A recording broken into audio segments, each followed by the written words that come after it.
भेन्सार फरायसालियाव फोरोंगिरि महरै खामानि मावबोनाय साब्रै फोरोंगिरिया फरायसालिया सोरखारि जायैयाव दानबान्था मोनालासिनो दुखुनांथावै आजिरा लानांगौ जाबाय।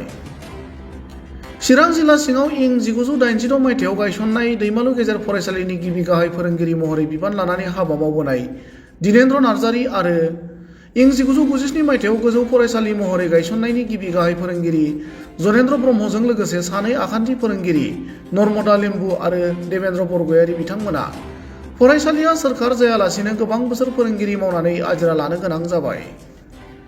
गोलाव सम भेन्सार फरायसालियाव फोरोंगिरि मावबोनानै आजिरा मोननाय साब्रै फोरोंगिरिखौ ओनसोलनि रायजो राजाफोरा जयै बिदाय होनाय हाबाफारि लायो।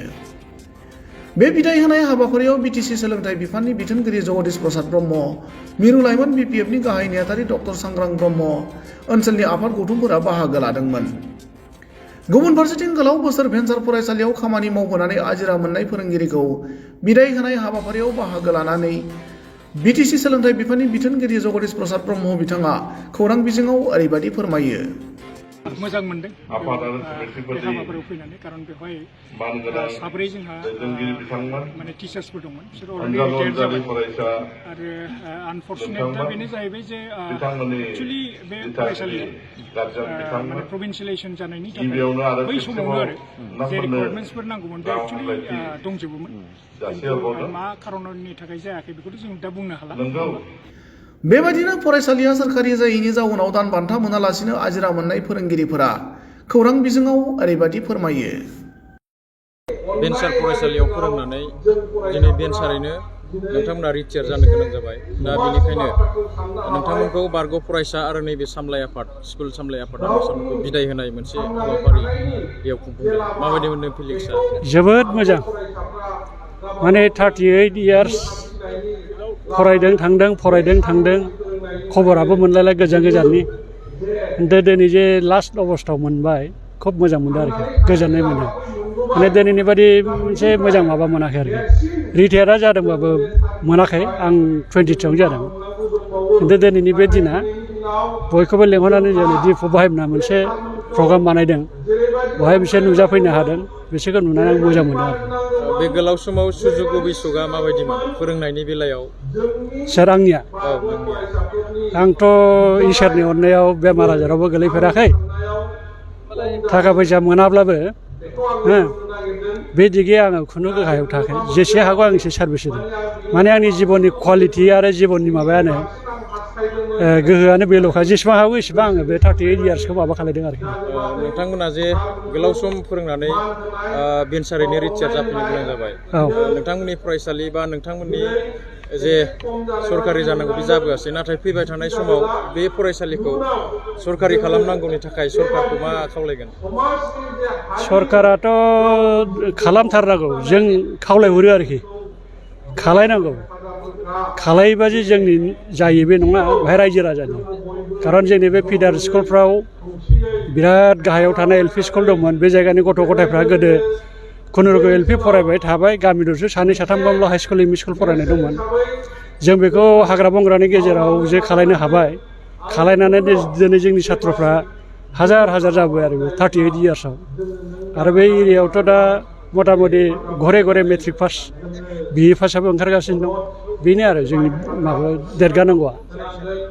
गोलाव सम फरायसालिनि हाबा मावबोनानै दिनैहाय लास्ट बुब्लियाव फैबाय। फरायसा होनोबा न'खरनि फिसाफोर बायदिनो, दा बिथांमोनखौ नोंथांमोना गारनानै थांनाय बायदि जासिगोन। गोसोआव माबाफोर दुखु दं नामा? औ, दिनैनि बे आंखौ सोंनायनि निउसटार नोंथांमोन जोबोद जोबोद धन्यबाद। नंगौ, जोंनि जिबनाव बहुद दुखु खस्थ'नि स्ट्रागोलजों जोङो फैबाय। 1986 निफ्राय जोङो आं सेक्रेटारि जाजेननायाव ओरैबायदि मोनसे आं थांखि लादों, बेनो फार्स्ट बेनो लास्ट, बे मोनसे आंनि जिबनाव आंहा साननानै थाखादोंमोन। दा दिनै लास्ट पर्जायसिम फैनानै गेजेर ससेयाव मा जादों मा जायाखै बेथ' थांबाय। आंनि लाइफआव मोजां मोजां साख्रि फैदोंमोन, आं बेखौ लायाखै। आङो बे दैमालुखौनो फोथांथारगोन होननानै समायखेरा लाखानाय बायदि जानानै आं दिनै बे पर्যাयसिम फैदों। दिनैनि दिनाव आंनि बे गोबाव समाव बिदाय जालांनाय फरायसाफ्रा दिनैनि थारिखआव फैनानै बरायफैदों, बाहाय आंहा जोबोद साबायखर।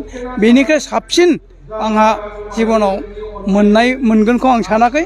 दिनैनि दिना जोबोद अनलायनाय आरो माने बाख्नायनाय दिन, जारिमिन सान, बेखौनो आं बे गोलाव सम भेन्सार फरायसालियाव फोरोंनाय समाव नोंथांनि जे अनजालि बिसि अबजेक्सनफोर खालामदोंमोन नामा नोंथां? औ, बेथ' जाखागोन स्वाभाबिक। बे गोबाव माने आङो हाबा जायै सिगांनिफ्रायनो माने बाहाय खालामदोंमोन। बिनिफ्राय उनाव बैसो जानाय लोगो लोगो बोथोरनि थिननायाव आङो हाबा जादों। आंनि बिहाव बिखुनजोआ जोबोद गोरों आरो आंनि मिसेसनि फेमिलिफ्राबो जोबोद गिदिर। दा बिथांमोना आंनो साख्रि होदोंबाबो आं लायाखै। दा बाहाय मिसेसआ माने बियो गोजानावबो थांजानो बादोंमोन आरोखि, साख्रिखौ बाहायनो मोनबाय बायलाय खोमा होननानै थादों। दा बेहाय एखमबा ओरैबायदि माने दुखु मोनो, एथ'ग्राब सेक्रिफाइस खालामबाय, नोंसोर साख्रियानो जायाबा मा मावबावखो, ओरैनो थादोना, हाल मावदोना होनो। बे समाव आं बुंदोंमोन, मानो हाल मावनांगौ, गोरोंमोन सालाय। जोङो बे स्कुलजों मोनजायाब्लाबो इसोरा जोंनो माबा मोनसे दान होखागोन, बे दानजोंनो जों मोनजागोनब्रा नोङो, आंबो बुङोमोन। बेनिफ्राय बियो दुखु थाब्लाबो बियो उनाव गोजोनोमोन। ओमफ्राय बियो सानखायो, बेबो इडुकेटेड मानसिखाय माने इडुकेसनानो माने जोंनि माने सम्पति बा इडुकेसनानो जोंनि मान सन्मान होननानै बेयो आंनि मिसेसआ सानोमोन। गावहा जिबनाव दा साख्रि मोनबाय, बे साख्रि मोननायनि जिबनाव बांसिन गोजोननाय थादों। आंनि फिसाया मोनाब्लाबो बियो सेक्रिफाइस खालामथोंसै, आं जाहोगोन होननानै आंनि मिसेसआ बुङो। दा दुखुखौ बारा खामाखिसै आरोखि। दा बेखिनि जिबना बेखिनियाव फैदों आरोखि। गथ' गथाय सानना आंनि गथ' गथायखौथ' मा होनबावनो, बुंनोबो लाजियो। थेवब्लाबो आं खिन्थासै, आंहा 2 गथ' दंमोन, माने सासे फिसाजो, बे ओमफ्राय सासे फिसाला। आं फिसाजोखौ MA पास खालामहोनानै बिलाइहरबाय, आरो सासे दा रासियानिफ्राय डक्टर जानानै फैबाय, दा इण्डियाआव मोनसे एग्जाम होगोन। बेखिनि आरोखि। दा माने फिसाला सासे, फिसाजो सासे। बे दा रासियानिफ्राय 6 बोसोर थानानै MBBS खौ कमप्लिट जानानै फैबाय। दा दिल्लीयाव बेयो दङ एग्जाम होनो थाखाय MCI नि। गोलाव सम भेन्सार फरायसालियाव फोरोंनानै भेन्सारैनो दिनै रिटायार जानो गोनां जाबाय बा आजिरा मोनबाय। दा नोंथांमोनखौ दिनै खुंफुं आफाद बा बारग' फरायसाफोरा बेयाव बरायनाय बा बिदाय होनाय मोनसे बुब्लि हाबाफारि लादों। बे समाव सारा मा बुंगोन? दिनैनि दैमालु गोजौ फरायसालिनि खुंफुं आफाद, बे खुंफुं आफादा जोंखौ जे मान होनानै थांखांनाय फरायसा एक्स स्टुडेन्ट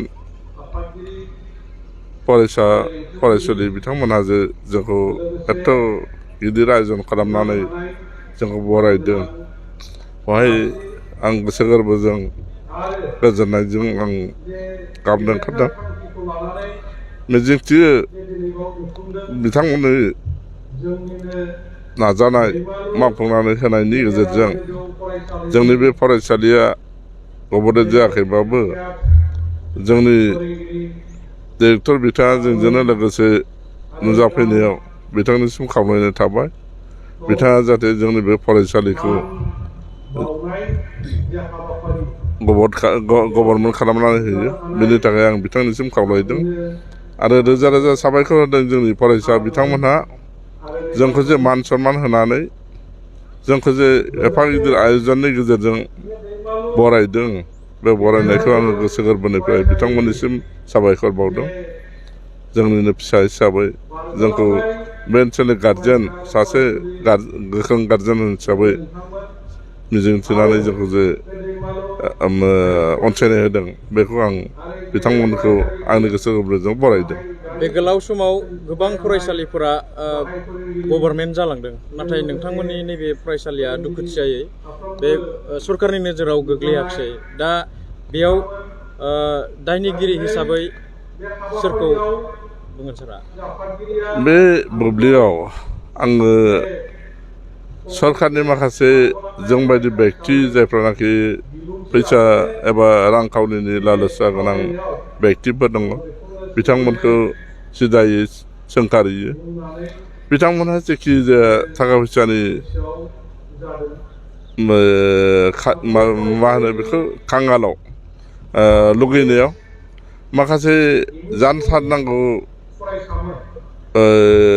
सार्टिफाइ जे जिनिसा जोंनो सापर्ट होयोमोन जोंखौ रैखा होयोमोन बेबायदि माखासे सापर्टआ सार्टिफिकेटफोरखौ दोनखोमानायाव जोङो गोख्रों हिसाबै बे फरायसालिनि फोरोंगिरि स्टाफ जानानै सोंखारियो नामफोरखौ बुंनो थांनो नांला जोंनि माखासे बर' बेक्तियानो बिथांमोनहा स्क्रुटिनि कमिटिनि मेम्बारशिप जानायाव सोरबाया क्लारिकेल जाय बिथांमोनहा खेरानि साख्रि मावदों बै बिथांमोनहाबो माखासे डाइरेक्ट इनडाइरेक्ट थाखा फैसानि लबियाव जोंनि बे फरायसालिखौ एसे गाज्रि नोजोर लानानै जोंखौ बेबायदि गाज्रि थासारियाव खैफोदाव खोख्लैदों बेनि थाखाय दुखु नांनानै बिथांमोनखौ सोंखारिब्लाबो दा सोंखारिनानै उफाय गैला बिथांहा जा जोंखौ खस्थ' होबाय बियो अबंगसायासो मिथिसिगोन अबंगसानि खाथियाव बिनि दायखौ दोनहरथ'बाय आं सारा जे गायसनजेननायनिफ्राय गोलाव सम बेयाव फोरोंगिरि बा गाहाय फोरोंगिरिनि बिबान लानानै मावबोबाय दा बेयाव नोंथांनि गोसोआव थानाय साबेसे एबा सोर स्टुडेन्टफोरा मा जानानै दं सार ओरैनो आंनि गोसोआव दा आंनि नुनायाव जोंनि खाथियावनो दा गंग्रि हाइ स्कुल दङ गंग्रि हाइ स्कुलाव सासे साइन्स डिपार्टमेन्टआव फोरोंगिरि हिसाबै मावगासिनो दङ दासिमबो बिथाङा बिएडबो लाबाय बावैसोनो हेडमास्टार जागोन आं बेखौ मिथिगौ बेनिफ्राय बे गामिनिनो सासे जोंनि खाथियावनो गंसे एमभि स्कुल दङ एमभि स्कुलनि गाहाय फोरोंगिरि जानानै दङ बिथाङाबो आरो माखासे उकिल जानानै दङ बिथांमोनखौबो वेलकाम खालामदों माखासे बेबायदिनो खेरानि मावनानै दङ बिथांमोनहा जे जोंनि अनसायनायाव जा एसे पाठदान बा फोरोंनायाव जोंनि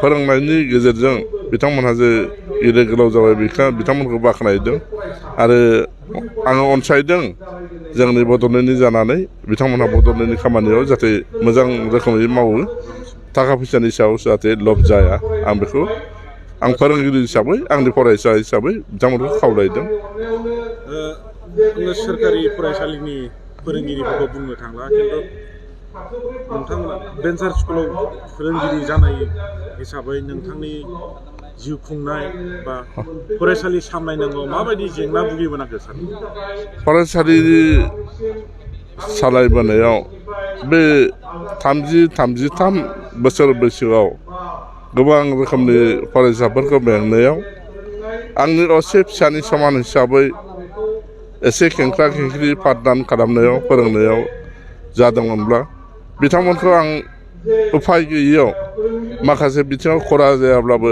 गाहाय फोरोंगिरिया जाया हिसाबै बिथांमोनखौ माजे समाय पानिशमेन्ट होबोदों खाथिरथाया जाहैबाय सोलोंसा हिसाबै रोंनांगौ बे पाठदाना मोजाङै थांनांगौ हिसाबै लेसन दाना मोजाङै फोरोंनांगौ हिसाबै गंसे फरायसालियाव गोबां रोखोमनि बाथ्रा लायै फरायसाफोर थायो बिसोरखौ जोङो गेबें लामायाव लाबोनो थाखाय पानिशमेन्टबो होबोनाय जादों फरायसा बिथांमोनहा बिनि थाखाय जाहाथे दुखु मोना गावसोर रोंनांगौ बेलायाव रोंथारनांगौनि थाखाय फोरोंगिरि साफ्रोमबो जोङो दायित्व लायोब्ला बे दायित्व लायोब्लासो फरायसालिया नाम मोनो बे हिसाबैनो आं आंनि माखासे लेङाइ फोरोंगिरि बिथांमोनखौबो बुंनाय जायोमोन खबरदार एसे स्ट्रिक्ट जानांगौ क्लासाव कम्पाउन्डआव हाबनाय लोगो लोगो मोनफ्रोमबो बिथिङावनो सोरबा फरायसाया